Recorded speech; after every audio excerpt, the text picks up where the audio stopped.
Welcome to the Memorial Day reading of Don't Be Billy.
A message of non-phony Memorial Day respect for slain soldiers across all borders.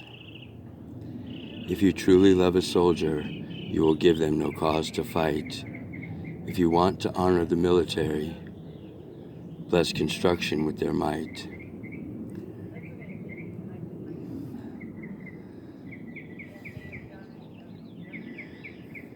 For all who lay wreaths on dead soldiers, yet don't commit to keeping empty their graves, the lives of passengers in your vehicle are in the hands of how the driver behaves. You might spin the wheel to avoid the bullets, but you still kill your friend in the car if you should have been nice and respectful, but chose to flex your muscle too far. A prayer was answered one day on the freeway, which totaled Carlos Rincon's car, but it brought light to a lesson that brought its message 2 decades far. Thou shalt not kill, you commanded us, yet those words fall upon deaf ears. I prayed in song while driving to the one who all things steers. A mile down the road, a pickup truck turned left. From northbound across my southbound on Highway 101 toward the fuel stop and rest. The only alternative to certain collision was involving other vehicles, possibly to death. So I aimed where neither of us would spin out of control, involving more of the freeway's breath. I collided where 20 years earlier a bullet was pointed at me in the same type and color truck that I now impacted in a slant T.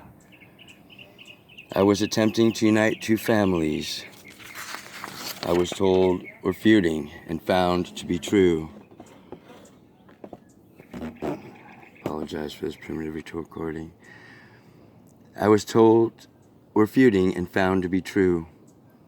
Though as we I was defending the man who shot me, though as we chased them, he never knew. The driver had picked me up hitchhiking while I was on my quest. He saw them and ensued the chase, though I begged he give them a Friday night rest. They were cruising with their girlfriends, sitting between them on the Chevy bench seat. The best gift to give any human is to make them feel that life is sweet. It was a Friday night time of joy, yet Billy was drinking and youthful a fool. They saw us in the rearview mirror, not knowing I was pleading he repent and be cool. They escaped and dropped off their girlfriends, for in less than an hour we saw them again. What young man would abandon their girlfriends on a Friday night to be 3 men? The position we were in when we saw them made Billy start revving his engine to provoke, as I explained in every way possible that such behavior only keeps the peace broke. They pulled into a dirt lot, spun sideways with a cloud of dust. It didn't take a rocket scientist to figure out that getting down was now a must. When the passenger door began to open, with the vehicle coming to a stop, within seconds of ducking for cover, I heard the first loud pop. The first shot was toward the driver, slightly low it entered the hood. The second shot did the same as he spun to survive like any would. But that put me the next in line as the third one popped at my back. Through 2 layers of steel, the metal seat coils, and against the last layer between my scapula smacked. The 4th and 5th shot punctured the tailgate as our truck continued to spin.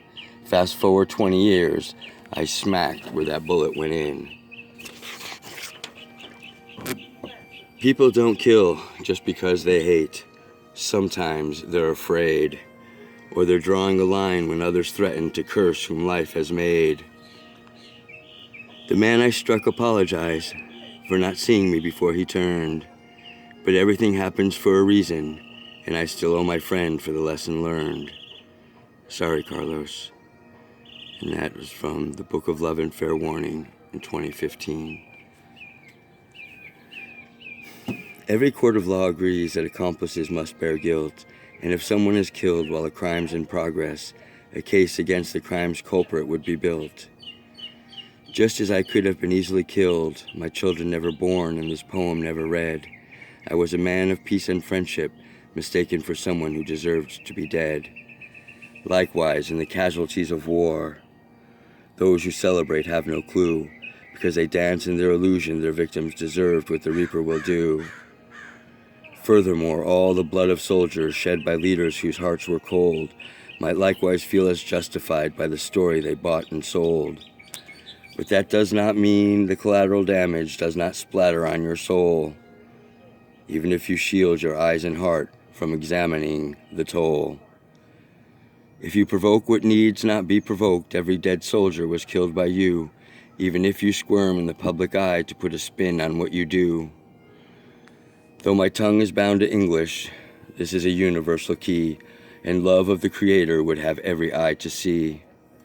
If you truly love a soldier, you will give them no cause to fight. If you want to honor the military, bless construction with their might.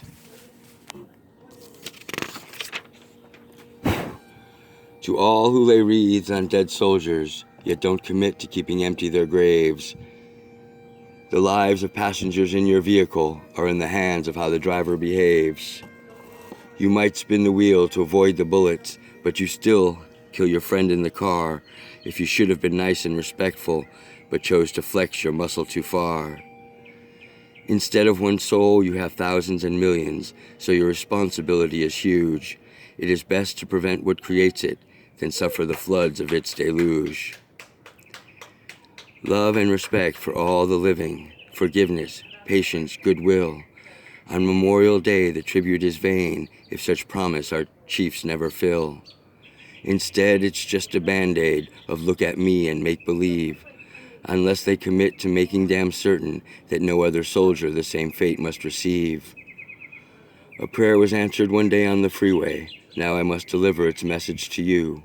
The golden rule is true. We must want for even enemies what we want for ourselves too. The intoxication of power and thunder one wants to unleash endangers the innocent who want no trouble, yet are forced into its unloving reach. The best message to hear on Memorial Day is that soldiers are truly loved. Their leaders are just empty windbags if, from a distance, to the grave more are shoved. If peace can be reached, but it's not convenient, profitable, or desired, whatever excuse you loophole to get there, your hands are bloodied by those who expired. On this Memorial Day, I send a prayer in honor of all who are stripped of life, that those who have power to lead choose a path that blesses each child and wife, every mother and father and husband, every cousin, friend, and lover of those who must wear a uniform to defend our nation from another. May you not be fooled by armor you believe impervious to the lesser of wealth, or those who did not employ as much effort to such an imbalance of health. May your decisions be based on love and fairness for all mankind, not polluted with infection that only your group is considered divine. The best tribute to give a slain soldier is to honor their sacrifice with peace, and laboring until the end that war find way to cease. Mr. President, I believe in you. This was written on May 24th, 2015. Mr. President, if you want to be the greatest of any who ever lived, you must love others more than yourself, and only the fruits of such blessing give. Truly, if you do not follow the fruits of those who fell, then you can be extolled as the greatest by saving the world from hell.